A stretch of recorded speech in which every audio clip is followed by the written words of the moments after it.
Have you ever wondered why so many people pray for abundance, work hard, and sincerely trust God, yet still live under the constant shadow of financial fear? Why do so many spiritual people feel uncomfortable when the subject of money appears, as if prosperity and faith were somehow enemies of one another? For centuries, millions have been taught that wealth is dangerous, that lack is somehow noble, and that true spirituality requires distance from material provision. Yet, when we look closely at the teachings of Jesus, we find something far more profound and far more liberating than either extreme. What if the greatest misunderstanding was never about money itself? What if the real issue was the invisible power that money can hold over the human heart? And what if an ancient Aramaic expression preserved the key that could completely transform the way you understand abundance, security, and spiritual authority? Today, we are going to explore the mysterious phrase, mammon tavo ala, a concept connected to one of the most misunderstood teachings ever attributed to Jesus.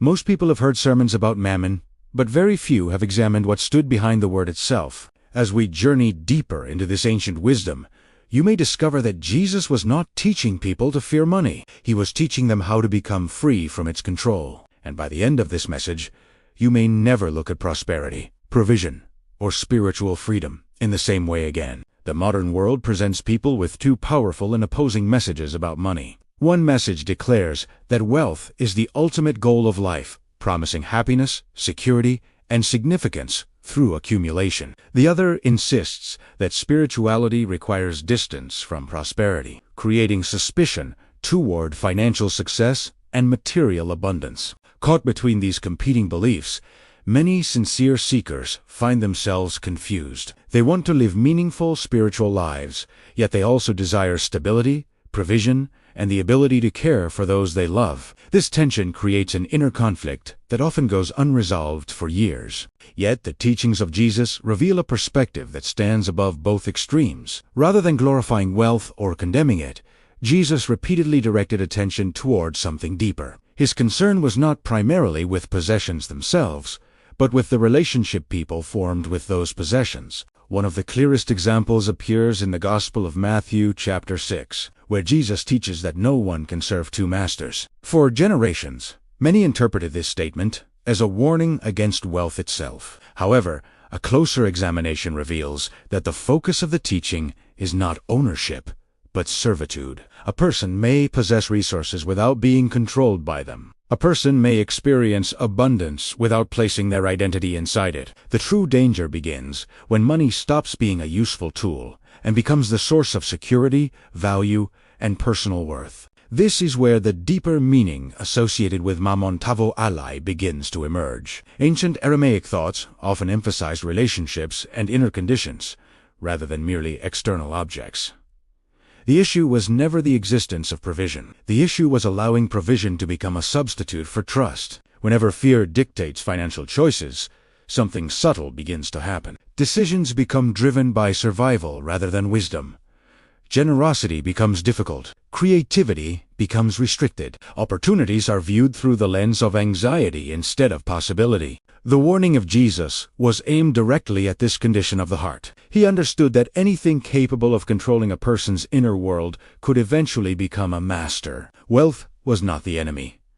Bondage was the enemy. Fear was the enemy. Dependence upon external circumstances was the enemy. The deeper invitation of Jesus was not toward poverty, but toward freedom. He taught a way of living in which provision could be received without becoming an object of worship. In that freedom, a person discovers something remarkable. Security no longer comes from what they possess. It comes from the source that sustains them beyond all circumstances. One of the most persistent myths in spiritual culture is the belief that scarcity automatically produces holiness. Many people unconsciously assume that struggle, limitation, and lack are signs of spiritual maturity. As a result, they develop a hidden fear of prosperity, believing that abundance might somehow distance them from God. Yet this idea becomes difficult to support when we carefully observe the life and teachings of Jesus. Throughout the Gospels, we do not find him promoting anxiety about provision. Instead, we find repeated demonstrations of confidence, trust, and an unwavering awareness of divine supply. When crowds gathered without food, Jesus did not respond with panic. When people worried about tomorrow, he directed their attention away from fear. Again and again, his words pointed toward trust rather than scarcity, toward confidence rather than desperation, and toward spiritual alignment rather than financial obsession. This perspective reveals an important distinction that many people overlook.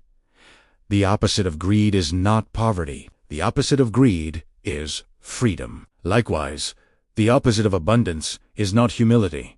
The opposite of abundance is fear. These distinctions completely change how we understand the teachings surrounding mammon. The power of mammon does not originate in wealth itself. Its power originates in the belief that external resources determine inner security. Once a person accepts that belief, fear quietly becomes the governing force behind their decisions. Financial choices become reactions to anxiety instead of expressions of wisdom. The deeper wisdom connected to Mammon Tavo Ally challenges that entire pattern of thinking. It suggests that provision should enter a person's life under proper order. Resources are welcomed, but they are never allowed to become rulers. Wealth may be received, but it must never become the source of identity. This understanding creates a profound inner shift. Instead of chasing money to escape fear, a person begins releasing fear first. Instead of searching for security in circumstances, they begin cultivating security within. From that place,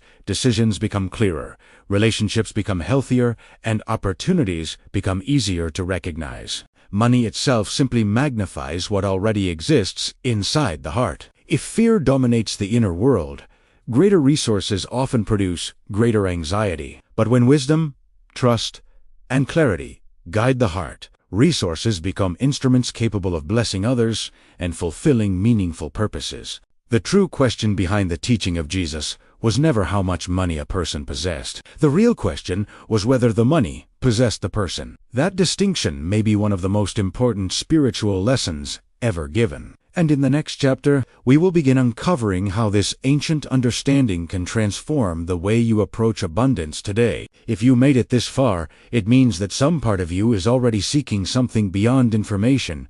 You are seeking awakening itself. I created 2 study guides to help turn that search into a daily practice, rather than just a passing feeling. You'll find the links to both guides in the pinned comment below. Use them whenever you feel ready to go deeper on your journey. And the best is yet to come in the next chapters. You'll discover what could change everything for you. The deepest misunderstanding about wealth is not financial. It is spiritual. Most people spend their lives trying to solve external problems without recognizing the invisible beliefs that continue creating those problems. They seek more income, more opportunities, and more resources, while carrying the same fears that produced their limitations in the first place. This is why the teachings of Jesus repeatedly focused on transformation from within. He understood that external circumstances often reflect internal conditions. Before a person can experience lasting freedom, something must change at the level of perception. A new relationship with provision begins with a new relationship with trust. Ancient Aramaic spirituality viewed life through the lens of flow rather than accumulation. The goal was never to possess as much as possible. The goal was to remain connected to the source from which all things emerge. When that connection is forgotten, fear naturally enters the mind and begins directing behavior. This helps explain why some individuals remain anxious despite having great wealth, while others maintain peace even during uncertain seasons. The difference is not found in the amount of resources they possess. The difference is found in the foundation upon which their security rests. The phrase Mammon Tavo Ally can be understood as a declaration of proper order. Provision may come, resources may arrive, opportunities may increase. Yet none of these things are allowed to occupy the highest place within the heart. They remain servants rather than masters. When people reverse that order, they often become trapped in endless striving. No amount of success feels sufficient. No achievement creates lasting satisfaction. Every gain produces a temporary sense of relief, followed by a new wave of anxiety demanding even more. The wisdom of Jesus offers a different path. It invites people to stop measuring their worth through external accumulation and begin recognizing their value as something that already exists. From this perspective, abundance becomes an expression of inner alignment rather than a substitute for it. This shift changes the entire emotional atmosphere surrounding money. Gratitude replaces desperation. Stewardship replaces obsession. Confidence replaces fear. And as these changes take root, provision is no longer viewed as something that must be chased. It becomes something that can be received with wisdom, responsibility, and freedom. One reason the teachings of Jesus continue to resonate across centuries is that they address the human condition at its deepest level. Technologies change. Economies rise and fall. Cultures transform. Yet the struggle between trust and fear remains remarkably constant throughout history. Financial fear is rarely about numbers alone. Beneath concerns about income, savings, and security often lies a deeper question. Will there be enough? Will I be protected? Will my future be safe? These questions reveal a longing that cannot be satisfied by money itself, regardless of how much is accumulated. This is why Jesus consistently directed attention beyond material appearances. He encouraged people to look beneath circumstances and reconnect with a greater reality. His message was not passive optimism. It was an invitation to develop an inner stability that remains present even when external conditions fluctuate. The person who depends entirely upon circumstances for peace becomes vulnerable to every economic shift. Their emotions rise and fall according to events beyond their control. But the person who develops inner trust gains access to a different kind of strength, one that remains available even during uncertainty. The deeper meaning associated with Mamon Tavo Alai points toward this freedom. It reminds us that provision should support life, not dominate it. Resources should expand possibilities, not determine identity. Wealth should serve purpose, not replace purpose. When this understanding becomes real, generosity often emerges naturally. Fear loses its grip. Scarcity thinking begins to dissolve. The need to constantly compare oneself with others gradually weakens. A person becomes more capable of recognizing opportunities because their vision is no longer clouded by anxiety. This transformation does not happen overnight. It develops through awareness, reflection, and intentional practice. Each moment of trust weakens the influence of fear. Each act of gratitude strengthens the awareness of provision. Over time, an entirely new relationship with abundance begins to take shape. The teaching of Jesus was never merely about managing money.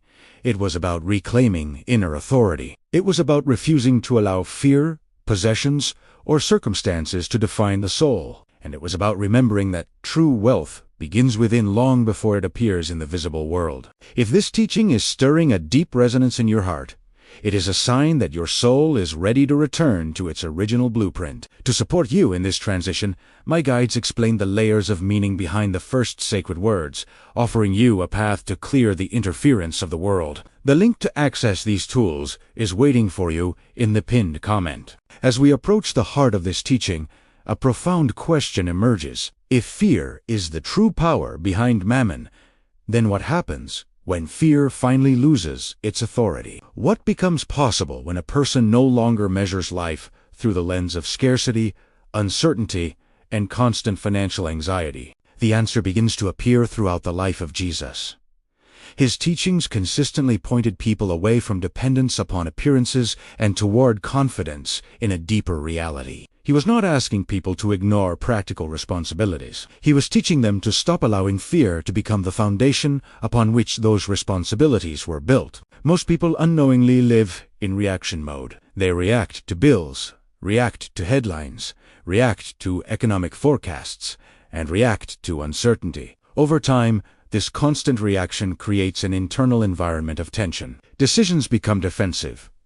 Creativity becomes restricted. Vision becomes smaller than it was meant to be. The wisdom behind Mamon Tavo Alai invites a completely different posture toward life. Instead of reacting from fear, a person begins responding from awareness. Instead of asking, "What if there is not enough?" they begin asking, "How can I wisely use what has already been given?" This subtle shift changes everything. When gratitude replaces panic, new possibilities become visible. When trust replaces obsession, energy that was once consumed by worry becomes available for creation, service, and meaningful action. The individual is no longer trapped in survival consciousness. They begin moving toward stewardship consciousness. This transformation is not merely financial. It affects relationships, health, purpose, and emotional well-being. Fear tends to contract life. Trust tends to expand it. Fear closes doors before they are ever approached. Trust creates the courage necessary to walk through them. The deeper message of Jesus is that provision flows most powerfully where freedom exists. A heart ruled by fear cannot fully receive. A heart ruled by trust becomes capable of recognizing opportunities that were previously hidden behind anxiety and self-doubt. Perhaps this is why the teachings of Jesus remain so relevant today. They reveal that abundance is not primarily something a person acquires. It is something they learn to align with. And when alignment replaces fear, the relationship with money is transformed from the inside out. If today's message has given you a new way of seeing this teaching, imagine what becomes possible when you explore it even further. My site dedicated to bridging ancient spirituality and modern living. There you will find my guides and a deep journey into Aramaic, the living language of the masters, designed to help you access states of deep resonance, clarity, and personal revelation. The link is pinned in the comments. And before you leave, we would love to hear from you. If you felt a shift in your energy, gained a new insight, or experienced an inner awakening during this message, write the word restoration in the comments below. Your testimony may inspire and encourage many others who are also seeking light, knowledge, and renewal in their lives. Transformation protocol before we close. Take a moment to become aware of your relationship with money. Not your bank account, not your income, not your financial goals. Simply your relationship with the idea of provision itself. Notice whether thoughts of money create tension within your body. Notice whether fear immediately appears when you imagine the future. Notice whether scarcity has quietly become a familiar companion over the years. There is no need for judgment. There is only awareness. Now imagine placing every fear about provision before the wisdom of Jesus. Imagine releasing the belief that your security depends entirely upon circumstances. Imagine loosening the grip of anxiety that has followed you through seasons of uncertainty. Take a slow breath and allow yourself to consider a different possibility. What if provision is not something you must constantly chase? What if clarity, wisdom, gratitude, and trust create a foundation stronger than fear? What if the deepest lesson behind Maimon Tavo Ali is not about wealth at all, but about freedom? As you continue your journey, return to this question often: am I serving fear or am I serving purpose? Am I being driven by scarcity or guided by wisdom? Every honest answer brings you one step closer to the freedom that Jesus taught. Remember, the goal is not to worship abundance. The goal is not to reject abundance. The goal is to remain free. When resources arrive, receive them with gratitude. When challenges arise, face them with trust. In both seasons, remain anchored in what cannot be taken away. The teaching of Jesus was never about creating dependence.